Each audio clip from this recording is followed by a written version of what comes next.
Well, it's happened. DICE has finally broken radio silence on updates and upcoming content for Battlefield 2042, and the absolute train wreck that has been the launch of this game continues to barrel forwards, destroying everything in its path. At this point, I just feel sadness more than anything. It's like watching my faithful hound I grew up with be taken to the back of the shed and put out of its misery.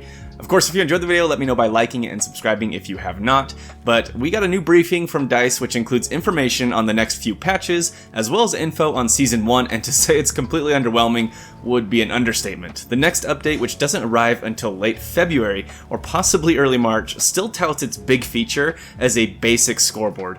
Voice over IP was mentioned as well, but no concrete details were given on its release, and a basic player profile that displays progression will be included in future updates as well. The update states that focusing on these improvements gives them time to improve Season 1 content, but even on a fundamental level, how do you expect players to get excited about these things?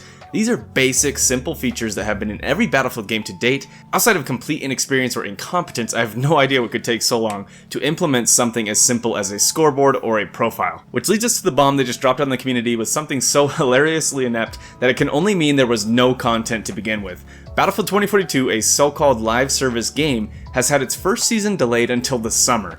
If we take that as July 1st, a date I would be shocked if they hit, that's still almost 8 months after the launch of the game. Just an absolute travesty and a slap in the face to the fans who have been waiting for an update. The only explanation to me is that little to no Season 1 content even exists at this point, or what's there is so broken and underwhelming that they knew they couldn't release it in that state. To reward the chumps, myself included, who purchased the Gold or Ultimate Editions for being, I guess, big enough suckers to pay them as much as we did for the game, we are given the Steadfast Bundle, which includes a few skins, a knife, and a player card.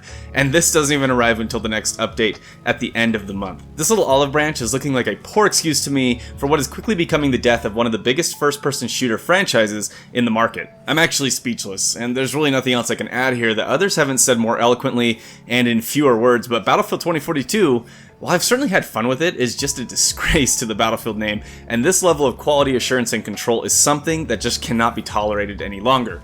Whether Season 1 will drop and support is immediately cut off, or if they actually stick with their commitment to actually improve this game remains to be seen. However, I'm sure the bots that will be left playing in the summer will enjoy the new content. Just a quick video, that's it for me. I honestly don't even know what else there's to say about this, and yeah, I'll see you in the next one.